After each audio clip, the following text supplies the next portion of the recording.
धोखा कारोबार के लिए जहर कातिल है। अगर कोई धोखा करता है, अगर कोई झूठ बोलता है, कोई गेड़े करवाता है, कोई झंडी करवाता है, कोई गोलियां टाफियां पता नहीं क्या क्या देता है, तो वो कहीं ना कहीं से घूम फिर कर इसको भी जरूर मिलेंगी। अस्सलाम वालेकुम रहमतुल्लाहि व बरकातुहू। सोप इन्फो में खुश आमदीद। उम्मीद करता हूँ आप खैरियत से होंगे। एक बार एक देहाती जो कि देसी घी सेल किया करता था, उसकी दोस्ती शहर में एक किराने वाले के साथ हो गई।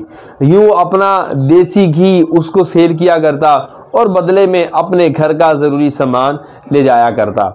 एक बार ऐसा हुआ कि वो देसी घी दुकानदार को देकर जब वापस चला गया तो बाय चांस इत्तेफाक से उस दुकानदार ने उस देसी घी का वज़न किया। जब उसने उसका वज़न किया तो वो हक्का बक्का रह गया, क्योंकि उसका जो देसी घी जो उसने 1 किलो के लिए लिया था वो 1 किलो यानी 1000 ग्राम की बजाय 900 ग्राम था, मतलब 100 ग्राम कम। अब ये बात जब उसको पता चली तो वो गुस्से से आग बबूला हो गया कि जनाब मैं 100 ग्राम कम के पैसे उससे क्यों नहीं वापस ले रहा। मैं जब उसको 1 किलो पूरे के पैसे दे रहा हूं तो ये मुझे 1 किलो देसी घी पूरा क्यों नहीं दे रहा। उसके इस धोखे से, उसकी इस बददयानती से उस किराने वाले दुकानदार को यकीनन गुस्सा आया और उसने फैसला कर लिया कि आइंदा से मैंने इसे देसी घी लेना भी नहीं है और जब कभी वो आया तो उसकी खैर भी नहीं है। कुछ दिन गुजरे, वो बेचारा मामूल के मुताबिक दोबारा देसी घी देने के लिए उस दुकानदार के पास आया तो उसने आओ देखा ना ताओ खड़े खड़े उस बंदे की क्लास ले ली। अब वो गुस्से में आकर उसे डांट रहा है, यार तुम बददयानत हो, तुम बदतमीज़ हो, तुम धोखेबाज हो, मैंने तुम पे अंधा एतमाद किया, तुमने मेरे साथ ये किया, मुझे हर बार धोखा देते रहे, वगैरह वगैरह वगैरह। वो बेचारा मुंह लटकाए खामोशी से उसकी सारी बातें सुनता रहा। जब उसका गुस्सा कोई ठंडा हुआ, जो उसके अंदर उबाल था सारा निकला। अब उसने कहा अगर आप इजाज़त दें तो मैं कुछ लब गुशाई करने की कोशिश करूँ।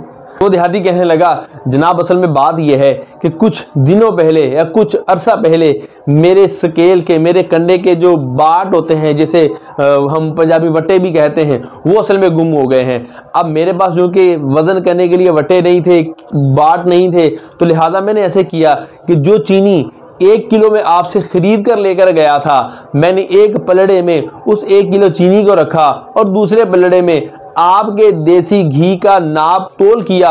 जब वो नाप तोल पूरा हो गया तो देसी घी में वैसे ही आपको दे जाता हूँ। वो चीनी 1 किलो मैंने एज इट इज़ रखी हुई है कि अगर किसी को 1 किलो देसी घी चाहिए हो तो चूँकि मेरे पास बाट नहीं है तो उस 1 किलो चीनी से मैं इसका वज़न पूरा कर सकूँ। कहानी आप भी समझ गए होंगे और कहानी वो दुकानदार भी समझ गया और निहायत शर्मिंदा हुआ और शर्म से पानी पानी हुए जा रहा था, क्योंकि असल में हकीकत ये थी कि वो जो चीनी उस देहाती को दिया करता था वो असल में 1 किलो नहीं बल्कि 900 ग्राम थी। अब जब 900 ग्राम एक पलड़े में रखकर दूसरे पलड़े में वजन किया जाए तो जब इस पलड़े में 900 ग्राम पूरा होगा तो वजन बराबर हो जाएगा।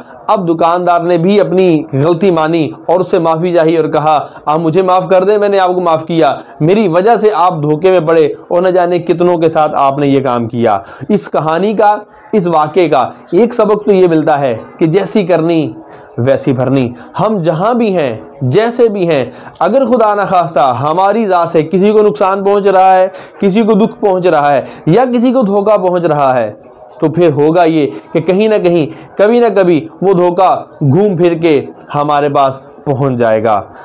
एक और अहम बात जो कि इस्लामिक पॉइंट ऑफ व्यू से है कि वो बात जो हम बुरी समझते हैं, अगर इस पर कंट्रोल नहीं करेंगे, अगर इसको रोकेंगे नहीं, इसको मना नहीं करेंगे तो इन फ्यूचर हम खुद भी इसमें इन्वॉल्व हो सकते हैं। मैं आपको मिसाल देता हूँ, शादी ब्याह के मौका पर जो गाने बजाए जाते हैं, जो नाच नचाया जाता है, जो खुद से और खुदा न खासा मुजरे करवाए जाते हैं, ये हकीकतन एक मुसलमान की शान के ख़िलाफ़ है और हमारी शरीयत के बिल्कुल ख़िलाफ़ है। ऐसा करने की शरीयत हरगिज़ इजाज़त नहीं देती। अल्लाह हम सबको महफूज फरमाए।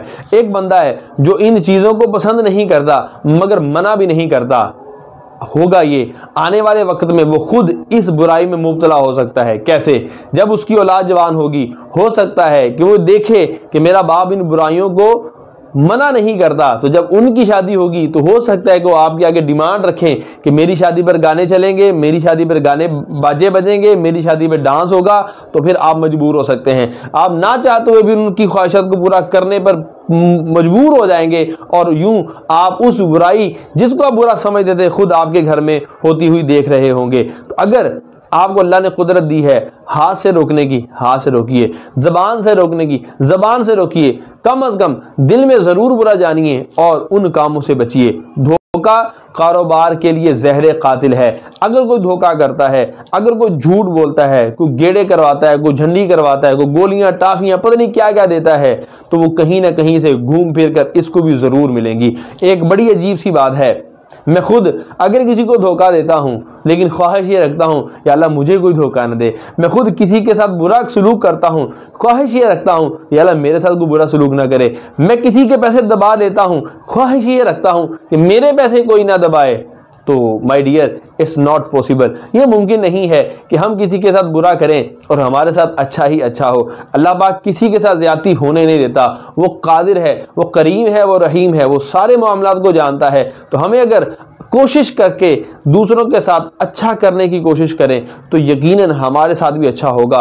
हम दूसरों की मदद करें, अल्लाह हमारी मदद करेगा। हम दूसरों के साथ अच्छा सलूक करें, हमारे साथ भी अच्छा सलूक करने वाले अल्लाह पैदा कर देगा। हम दूसरों की इज्जत करें, अल्लाह पाक हमारी इज्जत करने वाले लोग पैदा कर देगा। गिव एंड टेक है, यहाँ पर इज्जत मांगने से नहीं देने से मिलती है। आप भी अगर इज्जत करेंगे, किसी की रिस्पेक्ट करेंगे, किसी की खैरखाई करेंगे, किसी के साथ अच्छाई करेंगे, नो डाउट हमें भी वो ज़रूर मिलकर रहेगी।